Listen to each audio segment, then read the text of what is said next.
Hello friends, Pandian ஸ்டோரில் என்ன நடக்குதுன்னு பார்க்கலாம் வாங்க. வீடியோவை ஸ்கிப் பண்ணாமல் கடைசி வரைக்கும் பாருங்கள். நம்ம பாண்டியனும் கோமதியும் மட்டும்தான் வீட்டில் இருக்காங்க. நம்ம பாண்டியன் வந்து துணியெல்லாம் துவைச்சி காய போட்டுட்டு கடைக்கு போகிறதுக்காக ரெடி ஆகிக்கிட்டு இருக்காங்க.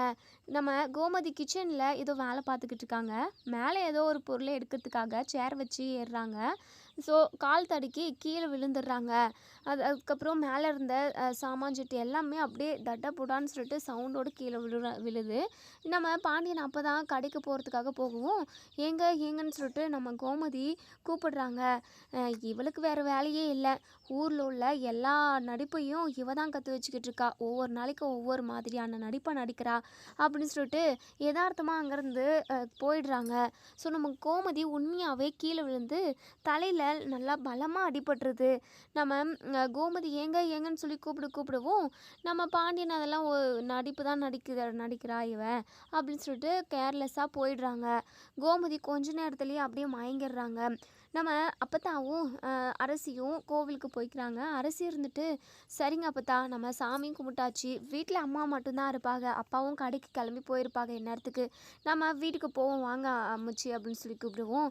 ஏய் இருடி, இங்கே ஒரு சாமியார் இருக்காங்க, அவங்கக்கிட்ட நான் ஒரு வாக்கு கேட்கணும்டி அப்படின்னு சொல்கிறாங்க. என்ன அம்முச்சி, அப்படி என்ன வாக்கு கேட்க போகிறீங்க?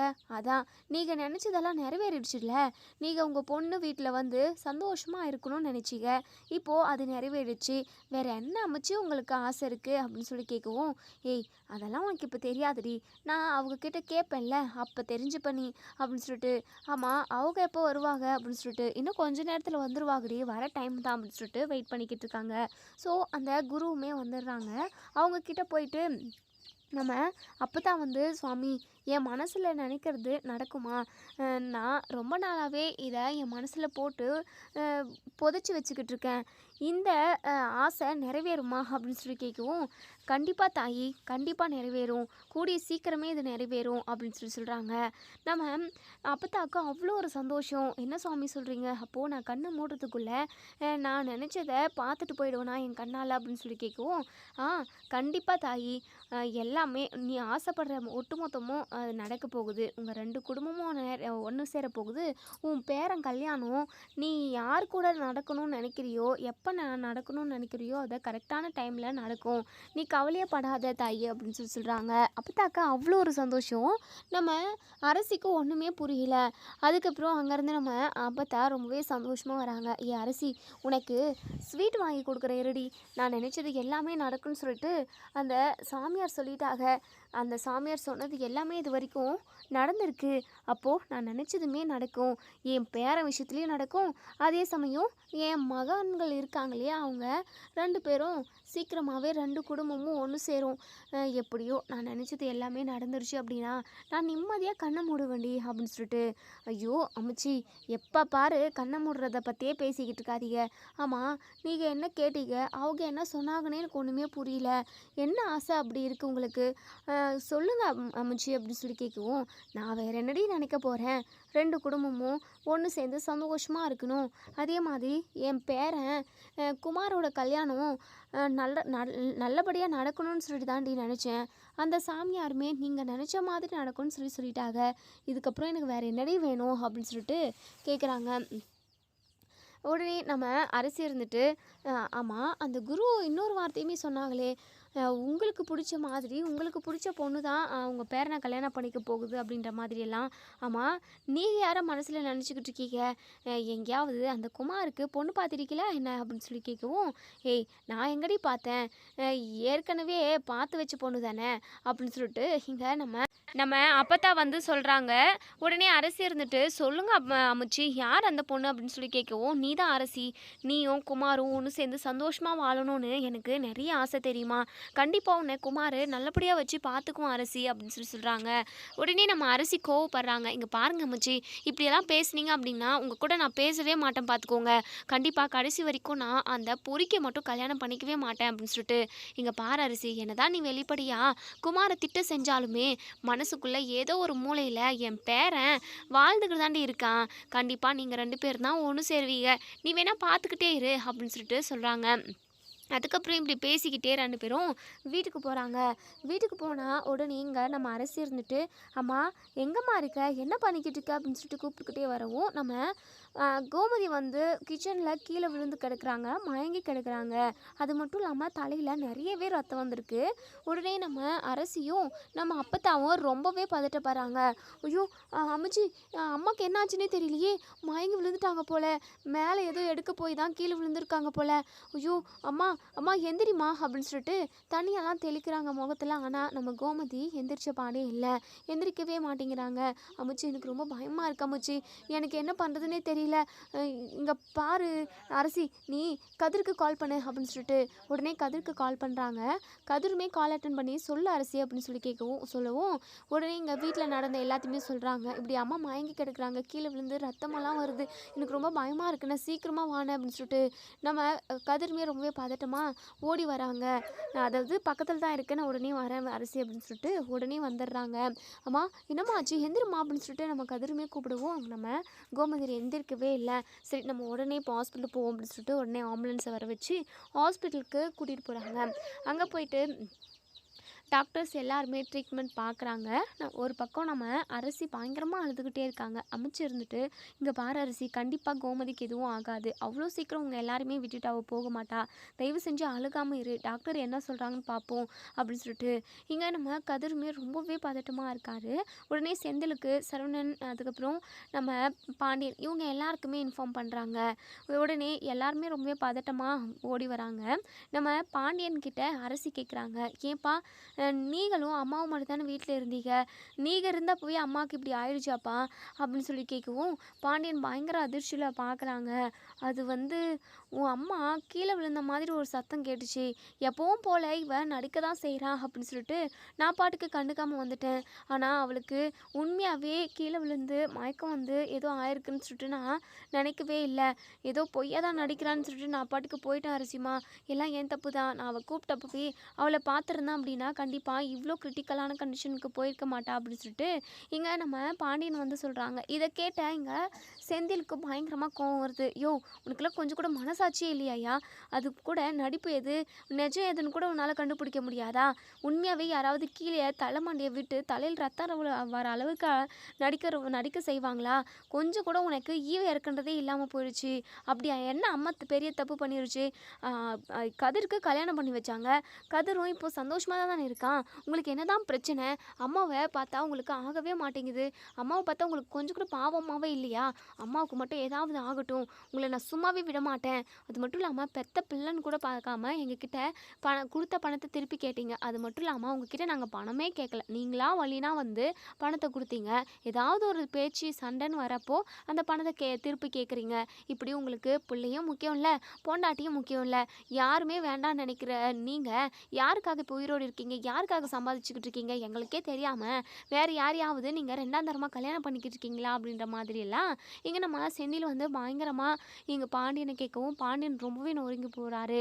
போதும் நிறுத்து செந்தில் அப்படின்னு சொல்லிட்டு நம்ம மீனா இருந்துட்டு, ஏங்க கொஞ்ச நேரம் சும்மா இருங்க, இரு மீனா, நான் பேசாமல் இருக்க முடியாது, என் அம்மாவுக்கு மட்டும் ஏதாவது ஆகட்டும், இந்த ஆளை கொன்று போட்டுட்டு நான் ஜெயிலுக்கு போயிடுவேன் அப்படின்னு சொல்லிட்டு, இங்கே பாரு செந்தில், எதுக்காக நீங்கள் இப்படியெல்லாம் பேசுகிறீங்க அப்படின்ற மாதிரியெல்லாம் நம்ம அப்போ தான் சொல்கிறாங்க. ஸோ நம்ம அதாவது மீனாவுமே சொல்கிறாங்க, ஏங்க கொஞ்ச நேரம் பொறுமையாக இருங்குங்க, அத்தைக்கு என்னாச்சு ஏதாச்சுன்னு சொல்லிட்டு ஒன்றும் டாக்டர்ஸ் எதுவுமே சொல்லலை, எல்லாருமே ஒரு பதற்றத்தில் தான் இருக்கும், மாமாவுமே தெரிஞ்சு இப்படி விட்டுட்டு போகல, அவருமே யதார்த்தமாக தான் போயிருக்காரு, கொஞ்சம் பொறுமையாக இருங்குங்க அப்படின்னு சொல்லிட்டு, இல்லை மீனா கண்டிப்பாக இந்த விஷயத்தில் என்னால் பொறுமையாக இருக்க முடியாது, எவ்வளோ பெரிய விஷயமா இருந்தாலும் நான் எல்லாத்தையுமே அட்ஜஸ்ட் பண்ணிட்டு போயிடுவேன், ஆனால் என் அம்மா விஷயத்தில் என்னால் அட்ஜஸ்ட் பண்ணவே முடியாது, அம்மா எவ்வளோ தான் இறங்கி வருவாங்க, இந்த ஆள் அம்மாவை கொஞ்சம் கூட மதிக்கவே மாட்டாங்களாம், அப்போது அம்மா மட்டும் இவங்களை மதித்து இவங்களுக்கு வேணுன்றது எல்லாமே செஞ்சு கொடுக்கணும், அப்படி செய்யலைனாலுமே ஒரு கெட்ட பேர், செஞ்சாலுமே ஒரு இது, அம்மாவுக்கு இவர் இந்த ஆள் மரியாதை கொடுக்க மாட்டாரா, அம்மா வீட்டுக்காக எவ்வளோ கஷ்டப்படுறாங்க, வீட்டில் உள்ள ஒட்டுமொத்த பேருக்குமே சமைச்சு போட்டு அவங்களுக்கு எவ்வளோ கஷ்டம் இருந்தாலும் அதை வெளிக்காட்டிக்காமல் எப்படியெல்லாம் நம்ம எல்லாருமே பார்த்துக்கிட்டாங்க, அது எதுவுமே இந்த ஆளுக்கு மனசில் இல்லை போல், அம்மா கீழே விழுந்து உயிருக்கு போராடிக்கிட்டு இருக்க டைமில் இவங்க எதுவுமே பண்ணாமல் இருக்கட்டும் அப்படின்னு சொல்லிட்டு அம்போன்னு விட்டுட்டு வந்திருக்காங்க, இவருக்கெல்லாம் பொண்டாட்டி வேற, இந்த எல்லாம் எதுக்காக என் அம்மாவை லவ் பண்ணி கல்யாணம் பண்ணிக்கிட்டேன், உன்னெல்லாம் என் அம்மா நம்பி வந்தாங்க பாரு அப்படி இப்படின்னு சொல்லிட்டு என்னெல்லாம் பேசக்கூடாதோ ஒட்டுமொத்த வார்த்தையுமே இங்கே நம்ம செந்தில் வந்து பாண்டியனை கேட்டுடுறாங்க. பாண்டியன் நொறுங்கி போயிருக்காரு. அப்பதான் இருந்துட்டு, இங்கே பாருங்க, யாரும் எதுவும் பேசி சண்டை போட்டுக்காதீங்க. கோமதி இப்படி ஹாஸ்பிட்டலில் பெட்டில் அட்மிட் ஆகி கிடக்கிறா. அவளுக்கு எதுவும் ஆகக்கூடாதுன்னு மட்டும் தயவு செஞ்சு வேண்டிக்கோங்க சாமிக்கிட்ட. மற்றபடி நீங்களா சண்டை போட்டு இது மூலமாக இன்னும் ஏதாவது பிரச்சனையை இழுத்து வச்சுட்டு போகிறீங்க. தயவு செஞ்சு யாரும் சண்டை போடாதே இருங்கப்பா அப்படின்னு சொல்லிட்டு நம்ம அப்போ தான் வந்து சொல்லிக்கிட்டு இருக்காங்க. கோமதியோட நிலமையுமே ரொம்பவே சீரியஸான கண்டிஷனில் தான் இருக்குது. ஸோ டாக்டர்ஸுமே வெளியே வராங்க. உடனே நம்ம செந்திலும் கதிரும், சார் என் அம்மாவுக்கு எப்படி இருக்கு, நல்லா இருக்காங்களா, அவங்களுக்கு உயிருக்கு எந்த ஆபத்தும் இல்லைல்ல அப்படின்னு சொல்லிட்டு ரொம்பவே பதட்டமாக கேட்கவும் டாக்டர் வந்து சொல்லவே தயங்குறாங்க.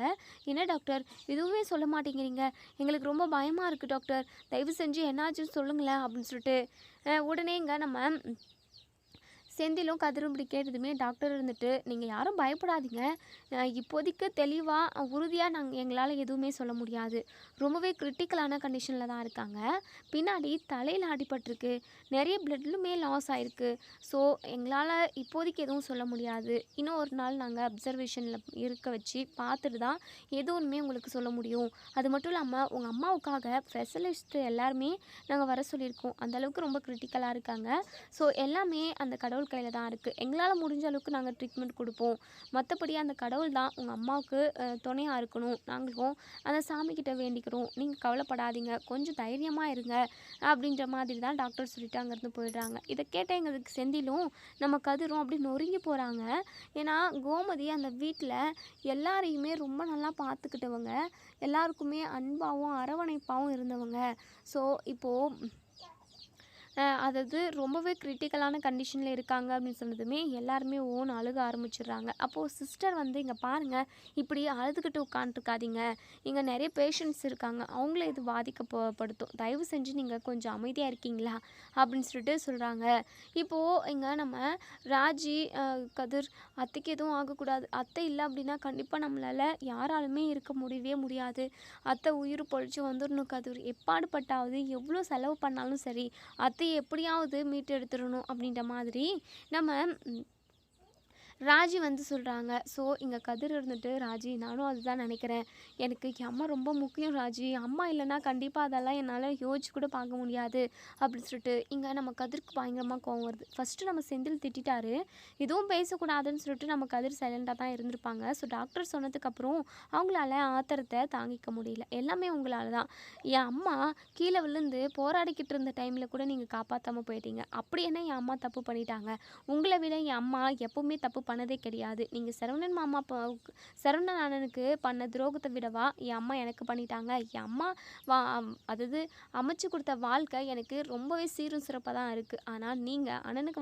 அமைச்சு கொடுத்த வாழ்க்கை கொஞ்சமாவது நல்லா இருக்கா, அண்ணன் நிம்மதி இழந்து சந்தோஷத்தை இழந்து வாழ்க்கை இழந்து இப்போது நிர்கதியாக நின்றுக்கிட்டு இருக்காங்க, எல்லாத்துக்கும் காரணம் நீங்கள் தானே, அம்மா எந்த தப்புமே பண்ணாமல் இன்றைக்கி ஹாஸ்பிட்டல் அட்மிட் ஆகியிருக்காங்க, அதுக்கு நீங்கள் தான் காரணம் அப்படின்னு சொல்லிட்டு பயங்கரமாக திட்டாங்க. என் அம்மாவுக்கு மட்டும் ஏதாவது ஆயிடுச்சு அப்படின்னா கண்டிப்பாக நான் உங்களை சும்மாவே விட மாட்டேன் அப்படி இப்படின்னு சொல்லிட்டு எல்லாருமே பாண்டியனை தான் டார்கெட் பண்ணுறாங்க. கதிருமே பயங்கரமாக கேள்வி கேட்குறாங்க. ஸோ பாண்டியனுக்கு என்ன சொல்கிறதுனே தெரியல. பாண்டியனுமே இந்த விஷயத்தில் ரொம்ப நொறுங்கி போய் தான் இருக்காங்க. ஸோ நம்ம பாண்டியன் வந்து கோமதி மேலே வைக்காத அன்பாக எல்லாருமே வச்சுருப்பாங்க, இல்லவே இல்லை. கோமதி மேலே நம்ம பாண்டியனுக்கு அன்பு பாசம் மரியாதைன்னு இது எல்லாமே எக்கச்சக்கமாக இருக்குது. என்ன ஒன்று, கல்யாணம் பண்ண விஷயத்த சொல்லாமல் மறைச்சிட்டாலேன்ற ஒரு கோவத்தில் மட்டும்தான் இருந்திருப்பாங்க. ஸோ மற்றபடி நம்ம பாண்டியனுக்குமே கோமதிக்கு மேலே அவ்வளோ ஒரு பாசம் இருக்குது. ஸோ அதை வெளிக்காட்டிக்கல, கோவத்தை மட்டும்தான் காட்டியிருக்காரு. எப்போவுமே போல் நம்ம கோமதி நடிக்க தான் செய்கிறாங்க அப்படின்னு சொல்லிட்டு சாதாரணமாக இங்கே நம்ம பாண்டியனுமே போயிட்டாங்க. அதனால தான் எப்போவுமே சும்மா விளையாட்டுக்காக இப்படியெல்லாம் நடிக்க செய்யவே கூடாது, உண்மையாகவே ஆபத்தான ஒரு சுச்சுவேஷனில் இருக்கிறப்போ அதுவும் ஃபேக் தான் அப்படின்ற மாதிரி நினச்சிப்பாங்க. இந்த மாதிரி விஷயத்தில் யாருமே நடிக்கவே கூடாதுன்றது தான் இந்த இதே. ஸோ இப்போது நம்ம பாண்டியன் பயங்கரமாக அப்செட்டாக இருக்கார். என் பொண்டாட்டி என்னை விட்டுட்டு போயிடக்கூடாது, டாக்டர்ஸ் எல்லாம் சொல்கிறத பார்த்தா எனக்கு ரொம்ப பயமாக இருக்குது கடவுளே, தயவு செஞ்சு கோமதியை திரும்ப வர வச்சுடு, கோமதி இல்லாத வாழ்க்கையை என்னாலுமே கொஞ்சம் கூட யோசிச்சு பார்க்க முடியாது அப்படின்னு சொல்லிட்டு நம்ம பாண்டியன் வந்து ரொம்பவே நொறுங்கி போயிருக்காரு. ஸோ நம்ம அரசி பயங்கரமா அழுததே. இங்க நம்ம மீனா இருந்துட்டு, "அரசி கண்டிப்பா அத்தைக்கு எதுவுமே ஆகாது. அத்தை இதுவரைக்கும் யாருக்குமே எந்த ஒரு தீங்கையுமே செஞ்சது கிடையாது. அவங்க நல்லது மட்டும் தான் செஞ்சிருக்காங்க. நீ கவலைப்படாத. கண்டிப்பா அத்தைக்கு எதுவும் ஆகாது." அப்படி சொல்லிட்டு. அப்பதான் மயிலு மீனாவுக்கு கால் பண்றாங்க. "மீனா, உன்னை நான் நேர்ல பார்த்து பேசணும் மீனா. நீ கோவில் வரைக்கும் வர முடியுமா?" அப்படின்னு சொல்லி கேட்கவும், உடனே இங்க நம்ம மீனா இருந்துட்டு, "அக்கா கண்டிப்பா என்னால வர முடியாதுக்கா." அப்படின்னு சொல்லிட்டு ஒரு மாரி அழுற மாரி பேசுறாங்க. ஸோ நம்ம மீனா இருந்துட்டு, "என்ன சரி நம்ம மயில் இருந்துட்டு, "என்ன மீனா உன் வாய்ஸே ஒரு மாதிரி இருக்கு.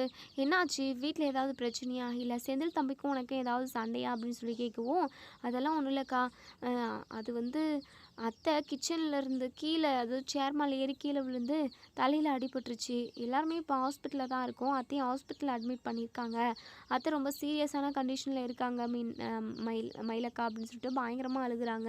இத கேட்ட மயிலுக்கு ரொம்பவே பதட்டமாயிடுது. "என்ன சொல்ற மீனா?" அப்படின்னு சொல்லி கேட்கவும், "ஆமாக்கா, அத்தை ரொம்பவே கிரிட்டிக்கலான கண்டிஷன்ல தான் இருக்காங்க. எனக்குமே ரொம்ப ரொம்ப பயமா இருக்கு." அப்படின்ற மாதிரி மீனா வந்து ரொம்பவே அழுது புலம்பிக்கிட்டு இருக்காங்க. உடனே மயிலு ஃபோனை வச்சுட்டு அங்கேருந்து கிளம்பி ஓடி வராங்க. மயில் வந்ததுமே இங்க நம்ம சரவணன் இருந்துட்டு, "ஏய் நீ எதுக்காகடி இங்க வந்த? ஒழுங்கா இங்கேருந்து போயிடு." அப்படின்னு சொல்லிட்டு சொல்லவும், "இல்ல நான் அத்தைய பார்க்காம போக மாட்டேன். அத்தைக்கு நல்லா இருக்கு. அத்தைக்கு நான் உயிருக்கு எந்த ஆபத்தும் இல்லைன்னு சொல்லிட்டு டாக்டர் சொன்னதுக்கப்புறம் தான் நான் இங்கேருந்து போவேன். நான் ஒன்றும் உங்கள பார்க்க வர கிடையாது." அப்படின்னு சொல்லிட்டு நம்ம மயில் வந்து பயங்கரமா அழுதுகிட்டே சொல்றாங்க. ஸோ சரவணன் இருந்துட்டு, "இங்க பாருடி, நீ என் அம்மாவ எப்படியெல்லாம் சித்திரவதை பண்ணியிருப்ப. ஒழுங்கு மரியாதையா இங்கேருந்து போயிடு. நீ இங்க இருக்கிற விஷயம் அம்மாக்கு தெரிஞ்சது அப்படின்னா, கண்டிப்பா அம்மா வருத்தப்பட தான் செய்வாங்க." அப்படி இப்படின்னு சொல்லிட்டு மயிலக்கு இங்கேருந்து அதாவது துரத்தவும், உடனே இங்க நம்ம மீனா இருந்துட்டு, "ஏன் மாமா அ அக்கா இருந்துட்டு போறாங்களே, அக்காவும் நம்ம வீட்ல 2, 3 வருஷம் குடும்பம் நடத்தினவங்க தானே. அந்த மாதிரி டைமில் அக்காவும் அத்தையும் எவ்வளோலாம் க்ளோஸாக இருந்திருக்காங்க தெரியுமா? அப்படி இருக்கிறப்போ அக்கா இங்கே இருக்கிறது எனக்கு ஓகேவன்னு தான் நினைக்கிறேன். அக்காவும் இருக்கட்டும்." அப்படின்னு சொல்லிட்டு சொல்லவும், இல்லைப்பா மீனா, இவ இருக்கவே கூடாது." அப்படின்னு சொல்லிட்டு சொல்கிறாங்க. பாண்டியன் இருந்துட்டு, "இங்கே பாரு சரவணா, கொஞ்சம் அமைதியா இரு. இங்கே சண்டை போடுறதுக்காக நம்ம வரல. கோமதிக்கு எதுவும் ஆகக்கூடாது." அப்படின்னு சொல்லவும், செந்தில் இருந்துட்டு, "அடடடடடா, சூப்பரா நடிக்கிறாரே! இவர மாதிரி நடிப்புக்காரரை நான் எங்கேயுமே பார்த்ததில்ல." அப்படின்னு சொல்லிட்டு. இப்போ பாண்டியன் இருந்துட்டு, "டேய் நான் எங்கடா நடிக்கிறேன்?" அப்படின்னு சொல்லி கேட்குறாங்க. "நீங்க நடிக்கலன்னு எங்களுக்கு அதாவது நீங்க நல்லாவே பச்சையா நடிக்கிறீங்கன்னு சொல்லிட்டு எனக்கு நல்லாவே தெரியுதுங்க. அப்படிதானே என் அம்மா நடிக்கிறாங்கன்னு சொல்லிட்டு தானே இப்படி அசால்ட்டா விட்டதுனால தான் என் அம்மா இப்போ ஒரு சீரியஸான கண்டிஷன்ல இருக்காங்க. இங்க பாருங்க, சும்மா நீங்க அம்மா மேல பாசம் இருக்கிற மாதிரி நடிச்செல்லாம் அழுது கொட்டாதீங்க. இதெல்லாம் எங்களால நம்பவே முடியல." அப்படின்ற மாதிரி தான் எங்க நம்ம செந்தில் வந்து சொல்றாங்க. ஒட்டுமொத்தமா எங்க பாண்டியனை வந்து வெறுக்க தான் செய்றாங்க. இருந்தாலும் நம்ம மீனா இருந்துட்டு, "இங்க பாருங்க மாமா, அவங்க ஏதோ கோவத்துல பேசிக்கிட்டு இருக்காக. அவங்க அம்மா மேல எல்லாருமே ரொம்ப பாசம் வச்சுக்கிட்டு இருக்காங்க. அது எல்லாமே கோவமா வெளிப்படுத்துறாங்களே தவிர மத்தபடி ஒண்ணும் இல்ல. கண்டிப்பா அத்தைக்கும் எதுவும் ஆகாது. நீங்களும் கலங்கி நிக்காதீங்க. தைரியமா இருங்க மாமா." அப்படின்னு சொல்லிட்டு நம்ம மீனா வந்து தைரியம் சொல்லிக்கிட்டு இருக்காங்க. எல்லாருக்குமே நம்ம மீனா தான் தைரியம் சொல்லிக்கிட்டு இருக்காங்க. மீனாவுக்குமே மனசுக்குள்ள அவ்வளோ ஒரு வருத்தமும் கவலையும் இருக்கு. ஸோ அதை எதுவுமே வெளியில காட்டிக்காம எல்லாருக்குமே அவங்க ஆறுதலா இருக்காங்க. இப்போ இங்க டாக்டர்ஸுமே மறுநாள் செக் பண்ணி பார்க்குறாங்க. ஸோ நம்ம கோமதி வந்து ரொம்பவே கிரிட்டிக்கலான கண்டிஷனில் தான் இருக்காங்க. இருக்க அவங்களோட நிலமை ரொம்ப மோசமாக தான் போய்கிட்டு இருக்கு. இப்போது செக் பண்ணிவிட்டு வெளியே வரவும் உடனே பாண்டியன் இருந்துட்டு, டாக்டர் என் பொஞ்சாதிக்கு எப்படி இருக்குது? அவங்க பொழைச்சி வந்துருவாங்கல்ல?" அப்படின்னு சொல்லி கேட்கவும், ரொம்பவே டவுட்டு தான். ஏதோ ஒன்று நாளைக்கு தான் சொல்ல முடியும். இன்றைக்கி சொல்ல முடியாது. அவங்களோட எல்லா அதாவது எல்லாமே நெகட்டிவாக தான் வருது. ஸோ எங்களுக்கு என்ன சொல்கிறதுனே தெரியல. ஹார்ட் பீட்டோட லெவலுமே கம்மியாகிக்கிட்டே வருது. எங்களுக்குமே ஒரு மாதிரி பதட்டமாக தான் இருக்குங்க." அப்படின்ற மாதிரி டாக்டர் சொல்லிட்டு போயிடுறாங்க. இதை கேட்ட நம்ம பாண்டியன் பயங்கரமாக அழுகுறாங்க. தலையை அடிச்சுக்கிட்டு அழுகுறாங்க. "நான் மட்டும் உன்னை வந்து பார்த்து கரெக்டான டைமுக்கு ஹாஸ்பிட்டலுக்கு கூட்டிகிட்டு வந்திருந்தேன் அப்படின்னா உனக்கு இப்படி ஒரு நிலமை இல்லைல்ல கோமதி. வழக்கம் போல் நீ ஏதோ ஒரு நாடகத்தை போடுறேன்னு சொல்லிட்டு தான் நான் சைலண்ட்டாக வந்துட்டேன். ஆனால் இது உண்மையான அதாவது உண்மையாகவே நீ கீழே விழுந்து உனக்கு அடிபட்டிருக்குன்ற விஷயம் எனக்கு தெரியாமல் போச்சே. ஐயோ கடவுளே, ஏன் என்னை இப்படி சோதிக்கிற? என்னை அப்போவே எங்கள் கோமதி கிட்ட போய் பார்க்க வச்சுருந்த அப்படின்னா கோமதிக்கு இப்படி ஒரு நிலமை வந்திருக்காதே. கோமதி, என்னை விட்டுட்டு மட்டும் போயிடாத கோமதி, ப்ளீஸ் கோமதி." அப்படின்னு சொல்லிட்டு பயங்கரமாக அழுதுகிட்டு இருக்காங்க. உடனே இங்கே கதிர் இருந்துட்டு என்னம்மா நடிக்கிறாரு பாரு, என் அம்மா இப்போ இந்த மாதிரி ஒரு நிலைமையில இருக்கிறதுக்கு காரணமே இந்த ஆள் தான். ஆனால் எதுவுமே தெரியாத மாதிரி பாசம் இருக்கிற மாதிரி எப்படியெல்லாம் நடிச்சு கொட்டுறாரு அப்படின்னு சொல்லிட்டு. கதிர், தயவு செஞ்சு அமைதியாக இரு கதிர். மாமாவுக்கும் வருத்தம் இருக்க தானே செய்யும். உங்களுக்கு முன்னாடி இருந்தே அத்தையும் மாமாவும் ஒன்று சேர்ந்து வாழ்ந்துருக்காங்க, லவ் பண்ணி கல்யாணம் பண்ணிக்கிட்டு இருந்திருக்காங்க. அவங்களுக்கு பாசம் இருக்காமல் இருக்குமா? என்ன கதிர் பேசிக்கிட்டு இருக்க, கொஞ்ச நேரம் பொறுமையாக இரு கதிர் அப்படின்னு சொல்லிட்டு. இல்லை ராஜி, இந்த ஆள் மட்டும் அப்போவே ஹாஸ்பிட்டலுக்கு கூட்டிகிட்டு வந்திருந்தாரு அப்படின்னா அம்மாவுக்கு இப்படி ஒரு நிலமை வந்திருக்குமா? அம்மா இல்லைன்னா அதை நம்மளால் நினச்சி கூட பார்க்க முடியுமா ராஜி? நீயே தான் கொஞ்சம் யோசிச்சு பாரு அப்படின்னு சொல்லிட்டு. கதிர், நீ சொல்கிறது எல்லாமே எனக்கு புரியுது, உன்னுடைய கஷ்டம் என்னன்னு எனக்கு புரியுது. தயவு செஞ்சு இந்த மாதிரி நேரத்தில் மாமாவை பேசி காயப்படுத்தாத, தயவு செஞ்சு கொஞ்சம் பொறுமையாக இரு. கண்டிப்பாக அத்தைக்கு எதுவும் ஆகாதுன்னு சொல்லிட்டு நம்ம நம்புவோம் அப்படின்னு சொல்லிட்டு. இப்போது இங்கே நர்ஸ் வந்து டாக்டரை கூப்பிட்றதுக்காக வர்றாங்க. இங்கே நம்ம பாண்டியனெல்லாம் எல்லாருமே ரொம்பவே பதட்டப்படுறாங்க. என்ன இது இவ்வளோ ஃபாஸ்ட்டாக வேகமாக ஓடுறாங்களே அப்படின்னு சொல்லிட்டு. டாக்டர்ஸுமே எல்லாருமே ரொம்ப வேகமாக வரவும் இங்கே நம்ம கோமதி வந்து செக் பண்ணி பார்க்குறாங்க. உடனே இங்கே நம்ம டாக்டர்ஸ் வந்து வெளியே வராங்க. இப்போது நம்ம மீனா இருந்துட்டு, டாக்டர் என்னாச்சு டாக்டர், உள்ளுக்கும் வெளிக்குமா தெரிஞ்சுக்கிட்டே இருக்கீங்க, என் அத்தை எப்படி தான் இருக்காங்க, அவங்களோட உயிருக்கு எதுவும் இல்லைல்ல, தயவு செஞ்சு உறுதியாக ஏதாவது சொல்லுங்களேன், எங்களுக்கு ஒவ்வொரு நிமிஷமும் ரொம்ப பதட்டமாகவும் பயமாகவும் இருக்குது, என் அத்தையோட நிலைமையை நினச்சி பார்த்தா எங்களால் இதை ஜீரணிக்கவே முடியல அப்படிங்கிற மாதிரியெல்லாம் சொல்கிறாங்க. ஸோ டாக்டர் இருந்துட்டு, இங்கே பாருங்கள், இனிமேல் எங்கள் கையில் எதுவுமே இல்லை, எல்லாமே அந்த கடவுள் கையில் தான் இருக்குது, நாங்களும் ட்ரீட்மெண்ட் கொடுக்குற அளவுக்கு கொடுத்தோம், அவங்களோட பல்ஸு அதுக்கப்புறம் ஹார்ட் பீட்டோட லெவல் எல்லாமே கம்மியாக்கிட்டு தான் வருது, அவங்களோட உயிர் இன்னும் ஒரு 3 மணி நேரமோ இல்லை 4 மணி நேரமோ, ஏன் ஒரு நாள் மட்டும்தான் இருக்கும், அதுக்கப்புறம் சொல்கிறதுக்கே இல்லை அப்படின்ற மாதிரி சொல்லிடுறாங்க. இதை கேட்ட இங்கே நம்ம கதிர், செந்தில், ராஜ், மீனான்னு இவங்க ஒட்டுமொத்த பேருமே பயங்கரமாக சத்தம் போட்டு அழுக ஆரம்பிச்சிடுறாங்க. என்ன டாக்டர் சொல்கிறீங்க, உங்களை நம்பி நாங்கள் இங்கே வந்தோம் அப்படின்னா இப்படி என்ன மோசம் பண்ணிட்டீங்களே, ஏன் அத்தையை காப்பாற்றாமல் விட்டுட்டீங்களே அப்படின்னு சொல்லிட்டு. இங்கே பாருங்கள், இவங்களுக்கு இன்சிடென்ட் நடந்து ரொம்ப நேரம் ஆகுது, ரொம்ப நேரத்துக்கு அப்புறம் தான் நீங்கள் ஹாஸ்பிட்டலுக்கு கொண்டு வந்து அட்மிட் பண்ணீங்க. ஸோ இப்படி இருக்கிறப்போ எங்களால் முடிஞ்ச அளவுக்கு தான் நாங்களால் ட்ரீட்மெண்ட் பார்க்க முடியும், நீங்கள் இன்னும் கொஞ்சம் முன்னாடியே கொண்டு வந்திருந்தீங்க அப்படின்னா கூட நாங்கள் கண்டிப்பாக எப்பாடுபட்டாவது காப்பாற்றிருப்போம். இப்போவுமே நாங்கள் அவங்கள உயிர் பொழைக்க வச்சிடணும்னு சொல்லிட்டு தான் நாங்கள் அதாவது போராடிக்கிட்டு இருக்கோம். ஸோ அதாவது எங்கள் கையில் எதுவும் இல்லைன்னு தான் நாங்கள் சொல்கிறோம். கடைசி நேரத்தில் அவங்க உயிர் பொழைக்கிறதுக்கும் அதாவது சான்ஸ் இருக்குது. அதே சமயம் இப்போதைக்கு கிரிட்டிக்கலான கண்டிஷனில் தான் இருக்காங்க. ஸோ இதுக்கப்புறம் எங்ககிட்ட எதுவும் கேட்காதீங்க, இதுக்கப்புறம் போகிற ட்ரீட்மெண்ட்டில் தான் நாங்கள் எதுவுமே உங்களுக்கு சொல்ல முடியும். அவங்களோட ஹெல்த் கண்டிஷன் இப்போ ரொம்பவே கிரிட்டிக்கலாக தான் இருக்குது. ஸோ அது எல்லாமே அந்த கடவுள் கையில் தான் இருக்குது அப்படின்னு சொல்லிட்டு டாக்டர் வந்து போயிடுறாங்க. இப்போது நம்ம மீனா பயங்கரமாக அழுகுறாங்க. அத்தை, நீங்கள் இல்லாமல் எப்படி அத்தை எங்களால் இருக்க முடியும், அத்தை கண்டிப்பாக எங்களை விட்டுட்டு நீங்கள் போக மாட்டீங்கன்னு சொல்லிட்டு எனக்கு நல்லாவே தெரியும் அத்தை, தயவு செஞ்சு நீங்கள் திரும்பவும் வந்துடணும் அத்தை, ப்ளீஸ் அத்தை அப்படின்னலாம் அழுதுகிட்டே பேசிக்கிட்டு இருக்காங்க. ஸோ இதெல்லாம் தெரிஞ்சுக்கிட்ட மீனாவோட அப்பா, அம்மா, அதுக்கப்புறம் பாக்கியம், மாணிக்கம் இவங்க எல்லாருமே வந்துடுறாங்க. இப்போது மாணிக்கம் வந்ததுமே, என்ன பாக்கியம், இந்த கோமதிக்கு ஏதோ ஆயிடுச்சாமே, அது மட்டும் இல்லாமல் உயிர் பிழைக்கிறது ரொம்ப கஷ்டன்ற மாதிரி பேசிக்கிறாங்க அப்படின்னு சொல்லவும், இருக்கட்டும் ரியா, அந்த அம்மா நம்ம பொண்ணுக்கு எம்பிட்டு பெரிய கொடுமை பண்ணாங்க, அவங்களுக்கு இப்படி தான் நடக்கணும் அப்படின்ற மாதிரியெல்லாம் இங்கே பாக்கியம் வந்து சொல்கிறாங்க. உடனே இங்கே நம்ம பாக்கியம் நல்லவங்க மாதிரி வந்து நடிக்கிறாங்க. ஐயோ சம்மந்தி, என்ன சம்மந்தி இப்படி ஆகிப்போச்சே, சம்மந்தி அம்மா இவ்வளோ சீரியஸான கண்டிஷனில் இருக்காங்க, என்ன சம்மந்தி இங்கே பாருங்கள், எவ்வளோ பெரிய மருந்துனா கூட பரவாயில்ல, எல்லாமே கொடுத்து எப்படியாவது கோமதி சம்மந்தியை அம்மாவை காப்பாற்ற வைக்கணும், அவங்க மட்டும் இல்லைன்னா அந்த வீடே இல்லை அப்படின்ற மாதிரி இங்கே பாக்கியம் வந்து நடித்து சீன் போடுறாங்க. அதே சமயம் உங்கள் மாணிக்கம் இருந்துட்டு, என் பொண்ணை பண்ண கொடுமைக்கு எல்லாத்துக்குமா சேர்த்து இப்போ நீங்கள் குடும்பமாக அனுபவிக்கிறீங்க, என் பொண்ணு வயிற்றில் குழந்தைய வச்சுக்கிட்டு இருக்கா, மாசமாக இருக்கிற டைமில் மாப்பிள்ளை ஒரு பொண்ணு கூட ஊரை சுற்றிக்கிட்டு கும்மாளம் போட்டுக்கிட்டு இருக்காரு, அது மட்டும் இல்லாமல் இந்த வீட்டு சம்மந்தியமாக என் பொண்ணை எப்படியெல்லாம் கொடுமைப்படுத்தினாங்க, வீட்டுக்குள்ளே வரவே கூடாதுன்ற மாதிரியெல்லாம் கண்டிஷன் போட்டாங்க, அதுக்கு எல்லாத்துக்குமா சேர்த்து தான் இப்போ சம்மந்தியம்மா அனுபவிச்சுக்கிட்டு இருக்காங்கன்னு நான் நினைக்கிறேன் அப்படின்னு சொல்லிட்டு சொல்லவும், மயில் இருந்துட்டு, அப்பா என்னப்பா பேசிக்கிட்டு இருக்கீங்க, இந்த மாதிரி டைமில் தயவு செஞ்சு இப்படியெல்லாம் பேசாதீங்கப்பா அப்படின்னு சொல்லவும், உடனே செந்தில் வந்து எங்கள் மாணிக்கத்தோட ஷர்ட்டை பிடிச்சி, யோ உன்னெல்லாம் யார் எவ்வளோ விட்டது, ஒழுங்காக இங்கேருந்து போயா, உன்னால் தான் என் அம்மாவுக்கு இப்படி ஆயிருக்கும், நீங்கள் எல்லாருமா சேர்ந்துக்கிட்டு தான் ஏதோ ஒரு செய்வனியை செஞ்சு வச்சுருக்கீங்க அப்படின்னு சொல்லிட்டு, என்னப்பா என்னென்னமோ பேசுகிற, நீ சொல்கிறதெல்லாம் எங்களுக்கு தெரியாதுப்பா அப்படின்னு சொல்லவும், எல்லாமே உங்களுக்கு தெரிஞ்ச விஷயம் தானே, என் அம்மா இப்படி இருக்காங்கன்னா அதை பார்த்து நீங்கள் சந்தோஷப்படுறீங்க, உங்களுக்கும் கண்டிப்பாக இப்படி ஒரு நிலமை வராமல் போயிடும், நீங்கள் எத்தனை நாளைக்கு தான் நல்லா இருந்துட முடியும் அப்படின்ற மாதிரி செந்தில் வந்து சொல்கிறாங்க. உடனேங்க நம்ம பாக்கியம் இருந்துட்டு, "என்னப்பா உன் அம்மாவுக்கு இப்படி ஆயிடுச்சுன்னு சொல்லிட்டு எங்களுக்கும் சாபம் விடுறியா? இங்க பாருப்பா, ஏற்கனவே என் பொண்ணு பண்ண கொடுமைக்கு தான் நீங்க எல்லாருமா சேர்ந்து அனுபவிச்சுக்கிட்டு இருக்கீங்க. இன்னும் எங்க மேல சாபம் குடுத்து அது எல்லாத்தையுமே உங்களுக்கு திருப்பிக்க போறீங்க. எப்பவுமே நல்லவங்க தான் இந்த மண்ணுல நல்லபடியா ரொம்ப நாளைக்கு இருப்பாக. அது கரெக்ட்டா தானே இருக்கு." அப்படின்னு சொல்லிட்டு, "போதும் நிறுத்துங்க. நீங்க ரொம்ப ரொம்ப நல்லவங்க. உங்கள மாதிரி ஒரு நல்லவங்கள நான் எங்கேயுமே பார்த்ததில்ல. இங்க பாருங்க, என் என் அத்தைய விட நல்லவங்க இந்த உலகத்துல எந்த உலகத்துலயுமே இருக்க மாட்டாங்க. அந்த அளவுக்கு நல்லவங்க தான். ஆனா, உங்கள மாதிரி ஒரு கேடு கெட்டவங்கள நாங்க எங்கேயும் பார்த்ததில்ல. நாங்க எல்லாருமே இப்படி துக்கத்துல இருக்கோம். இந்த மாதிரி டைம்ல வந்து என்னலாம் பேசிக்கிட்டு இருக்கீங்க? உங்கள யாராவது வர சொன்னாங்களா? மயிலக்கா, என்னக்கா இதெல்லாம்?